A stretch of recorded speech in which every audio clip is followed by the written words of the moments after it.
Please subscribe and press the bell icon for more updates from Sailesh Pandya Binash.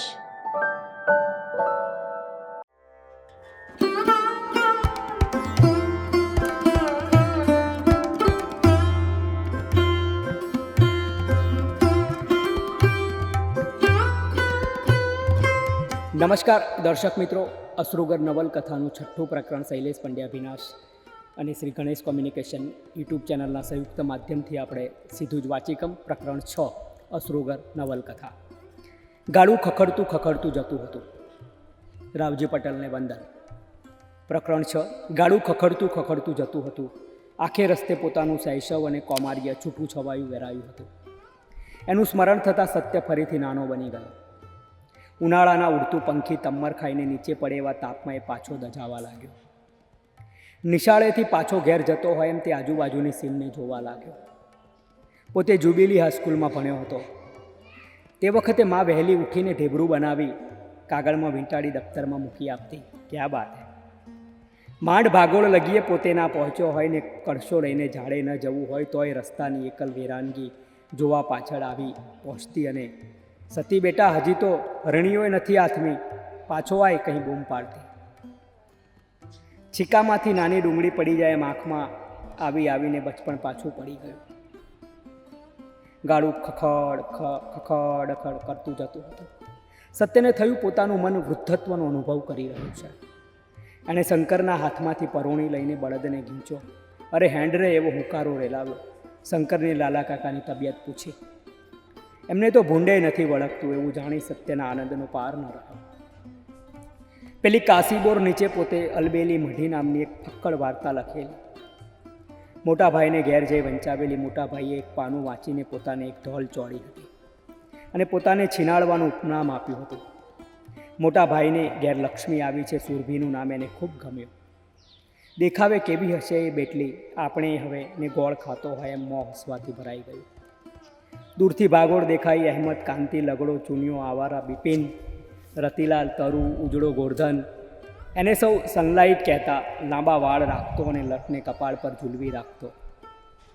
એના પર તરુડી મરતી હતી. તરુડી બાપડી હતી તો પાતળી સોટા જેવી, પણ સ્વભાવનું મરચું. વટનો સવાલ હતો. વૌઠાના મેળામાં જઈને ગોરધન સનલાઇટ એને માટે રેશમી કબજાનું કાપડ લાવેલું ત્યારે વસુબેને એને મળનો છસ્સેર કરી નાખેલો. હે શંકર, પેલો ગોરધન શું કરે છે? ગાંડું હાંકવાનું પડતું મેલી શંકર પાછળ હસ્યો. સતીભાઈ, નથી ખબર? મહેમદાબાદમાં પેલી તરુમતીને ઘરમાં ગાલીને એસટીમાં કંડક્ટરી કરે છે ને એને તો સાલાને 4 છોકરા છે. પાછો હસ્યો. એમ સત્ય મહાદેવના મંદિરને જોઈ રહ્યો. અહીં સુધી પોતે વિભાને ગિલ્લી દંડામાં હરાવતો રાવેલો. એ એને યાદ આવ્યું. રોજ બચ્ચી કરવાની શરતે એને દાન જતો કરેલો. ને પેલી વિભા, ધનુ માસ્તરની વિભા શામાં ભણે છે? બળદની આર મારતા શંકરે ઉત્તર આપ્યો, એ તો મરી ગઈ. તળાવની પાળ પર કેટલાક નાગોડિયા નાહીને ધૂળમાં આળોટતા હતા. એ તરફ જોઈ એણે કહ્યું, વિભા તો બિચારી સારી છોકરી હતી. શંકર, યાર તું શું મશ્કરી કરે છે?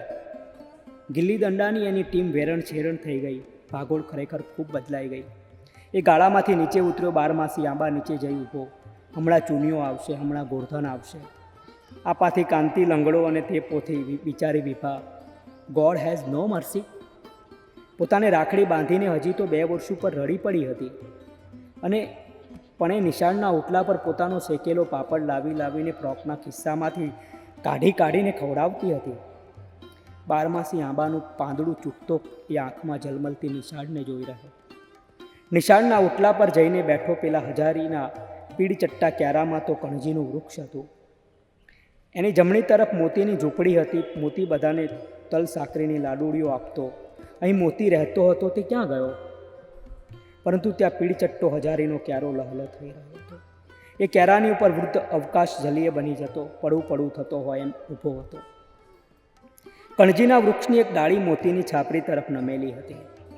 કાંતિ એના ઉપર હીંચતો હતો. સત્યની આંખમાં એ પ્રસંગ આવીને લટકી ગયો, ઝૂલતી ડાળીની જેમ. પોતે ઝૂલતા કાંતિનો પગ ખેંચ્યો હતો અને કાંતિ બિચારો લંગડો થઈ ગયો. ઓટલા પરથી સત્ય બેઠો થઈ ગયો. ચમછો સતીભાઈ, ઘણે દાડે દેખા દીધા. તમે શાને આપા ડાફેરે મારો. એની બોનને રાખું અમદાવાદ જેવું શહેર મેલીને. માથાનું લુગડું ઉતારી મોં લૂછતો લૂછતો ભલું સત્યને ચારે બાજુથી જોઈ રહ્યો. શો રોલો છે તમારે? એની બોનને રાખું. રોટલીની દાળ ખાઈ ખાઈને ટેંટી જેવા થયા છો. કેમ છો ભલું? સત્ય એને જોઈને રાજી થયો. ભલા આદમી ભલુંને માન અપમાન શા મારા ભાઈ? પોતાને કેમ છો કહ્યું એ જોઈને એનો હર્ષ વધી પડ્યો. છે ને સતીભાઈ, મારા વન મારીને હોટલ બોટલમાં નોકરી અલાવશો ને? હા, એને જરા મોટો થવા દો, પાછું થવા દો. ભલા આદમી તમે ને હું તો એક હાથમણા છીએ. ની હસી પડ્યો. ખડકીમાં પ્રવેશ કરતાં જ એની દ્રષ્ટિ જમણી બાજુના ખંડેરિયા મકાન બની ગઈ. પરસાળમાં લાલા કાકાને તમાકુ ખાંડતા દીઠા. વર્ષોથી એક દારૂ ખાંડતા જ હોય એમ. પ્રોફેસર મેયો જેવું લાલ ગોરું એમનું ડીલ. એ જ ઉગાડી પીઠ, એ જ તમાકુ ખાંડવાનો કાળો લાંબો નાની સાંભેલી જેવો દસ્તોને ખાંડવામાં એ જ નરી બેપરવાઈ. પોતે ઉમરેઠ ભણતો ત્યારે ચોપડીઓ ખરીદી આપતા. એક ઉનાળામાં તો વળી સરસ ચંપલ પણ લઈ આવ્યા હતા. 10 વર્ષ તો શું, પણ 1 મહિનો એમના શરીરમાં પેસી ગયેલો દેખાતો નહોતો. મોમાં મેઇન મેડ 32 નાખે તો 35-40નો પડછંદ યુવક લાગે. લાલા કાકા હજી એકલા જ છો? ખાંડવાનો દસ્તો બાજુમાં મૂકીને સત્ય સામે જોયું. સતી કે અલ્યા છોકરા, તું તો ખાસ્સો મોટો થઈ ગયો. બેસ ભાઈ બેસ, આટલી વારી લઉં જરીક છે, પછી કાર્યું પાલો મેલું. મેં હમણાંનો તો પીધો નથી. તમારી જરીક તમાકુ ખાંડવામાં તો 10 વર્ષ થઈ ગયા. કાકી લાવ્યા હોત તો. જન્મારો કહે જન્મારો ખરપા, 10 વરહા તો ઓછા પડે. 10 વરહા તો નાહકોરી ચોખ્ખી કરું એટલામાં જતા રહે. જોને તું ગઈકાલે તો અમદાવાદ ગયો તો ને પેલું શું બોલ્યો લ્યા? સહેજ હસીને પાછા બોલ્યા, આ એમને એમ 4નો ખાંડું છું, ખબર છે તને? તારા બાપને 3 છોકરા થઈ ગયા, એમાંથી એકને ઘેર માતા આવી. જન્મારો ખંડાઈ ગયો. જન્મારો આમને આમ તો હોળી એમાંથી મેઠાશ ના મળી. એને તો કચરે જ પાર. અને પાછા ચા મૂકવાનું ભૂલી જઈ મંડ્યા ખાંડવા. ઊંધું ગાલીને બસ તમાકુમાંથી માખણ નિતારવું એમ ઘડીક ખાંડે ઘડીક લસોટે. જન્મારાની આખી વાત ક્રિયાત્મક રીતે ફરી કહેતા હોય એમ ખાંડે ને પાછા લસોટે. સત્ય ઘેર ગયો ત્યારે સ્ત્રીઓથી ઓસરી ચિક્કાર હતી. એક બાજુ કુંભીનો ટેકો લઈ સત્યનો પિતરાઈ રતિલાલ બેઠો બેઠો હુંકો તાણતો હતો. એને આવેલો જોતા જ હુંકાને કુંભીએ ટેકવતો ટોપીને માથા પાછળ ત્રાંસી ખસેડીને, ઓ મારો બેટો સત્યો કહેતો બોચી વલૂરતો ઊભો થઈ ગયો. ઓસરીમાં સત્યની માં રામાયણ વાંચતા હતા. તે પાના વચ્ચે નાળા છડીનો કકડો મૂકી સાજા થઈ આવેલા દીકરાને જોવામાં લાગી ગયા. સ્ત્રીઓમાં કોઈ છીકણી લસોટતી તો કોઈ લસણ ફોલતી, કોઈ કોઈના માથામાંથી જૂ વીણતી, કોઈ તુવર પાપડીના લીલવા કાઢતી બુકાડતી, કોઈ ધાવણ છોડવા આવેલા વેંગાને ધવડાવતી, કોઈ અડધો ઉઘાડો પગ લાંબો કરી સામી સ્ત્રીના ઢીંચણ પર મૂકી કાંટો કઢાવતી હતી. આ બધી સ્ત્રીઓનું ધ્યાન પાત્ર અત્યારે સત્ય બની ગયો. બધા એકી સાથે સત્યને અમદાવાદના મોટા બંગલા વિશે, મોટરો અને રોકેટ વિમાન વિશે, ભોયમાંથી તેલ અને ગેસ નીકળે છે વગેરે વગેરે પૂછવા માંડ્યા. રતિલાલે પગથી માથા સુધી અને તપાસી લીધો અને સત્યના ખભા પર હાથ મૂક્યો. મારો બેટો બહુ ભણ્યો કહીને સત્ય કંઈક બોલે એની રાહ જોવા માંડ્યો. તમારી તબિયત હારી ને? સત્યની ભાભી આવી અને પૂછી બેઠી. શું તમે એક આશી આ જુઓ ને, ભંબુરા જેવો છે ને પાછા તબિયત પૂછો છો? પછી રતિલાલ સત્ય ભણી પડ્યો. હેલ્યા, રમેશિયાના વિવાહ થઈ ગયા એટલે તને વરાપ તો નથી આવી ને? જોજે એવું કરતો આપણે તો મોટા જજની 2 ફૂમતાવાળી BA LLB BBCT PWLZ ભણેલી લાવવાની. ઉપરથી પાછી છોગાની નોકરી ને કન્યા મોડી મળે એનું વ્યાજ. અને ખીખી કરતો રતિલાલ સત્યને અમદાવાદી કન્યાને વળગતો હોય એમ વળગી પડ્યો. સત્યને આ રીતે કોઈએ આજ સુધી આલિંગન કર્યું નહોતું એટલે એ અકળાયો. સત્યની ભાભીએ કહ્યું, અલ્યા રતિભાઈ, એમને પાણી બાણી તો પીવા દો. અને કંઈક સાંભળી આવ્યું હોય એમ રતિલાલ નીચે બેસીને કહેવા માંડ્યો, છે ને આવો અમારી જોડે ગલ્લી દંડા રમતો હતો. એક દાડો મથુર કાકે મોય લઈ લીધી.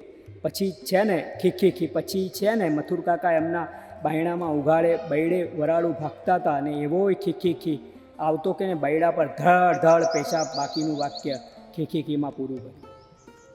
બર્યું રતિભાઈ, તમે કોઈ મર્યાદા ભંગ થતો લાગ્યો. તારે શું વહુઓ બેઠી છે ને મુઓ ભવાયા જેવો? રડ્યો નાનો હતો ત્યારનો. ત્યારે સુરભી ગેલમાં આવી ગઈ હતી.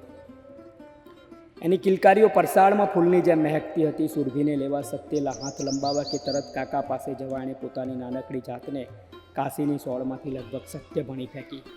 દર્શક મિત્રો, પ્રકરણ 6ની વાત અહીં અટકાવીએ છીએ. આગળના ભાગમાં પ્રકરણ 6ની જ વાત આપણે ચાલુ રાખવાની છે. શૈલેષ પંડ્યા ભીનાશ ચેનલ અને ગણેશ કોમ્યુનિકેશન, શ્રી ગણેશ કોમ્યુનિકેશનના સંયુક્ત ઉપક્રમે અશ્રુગર નવલકથાનું 6થું પ્રકરણ આપણે રાવજી પટેલ સાહેબની નવલકથા માણી રહ્યા છીએ વાચિકમના માધ્યમથી. અત્યારે રજા આપો. જય કવિતા.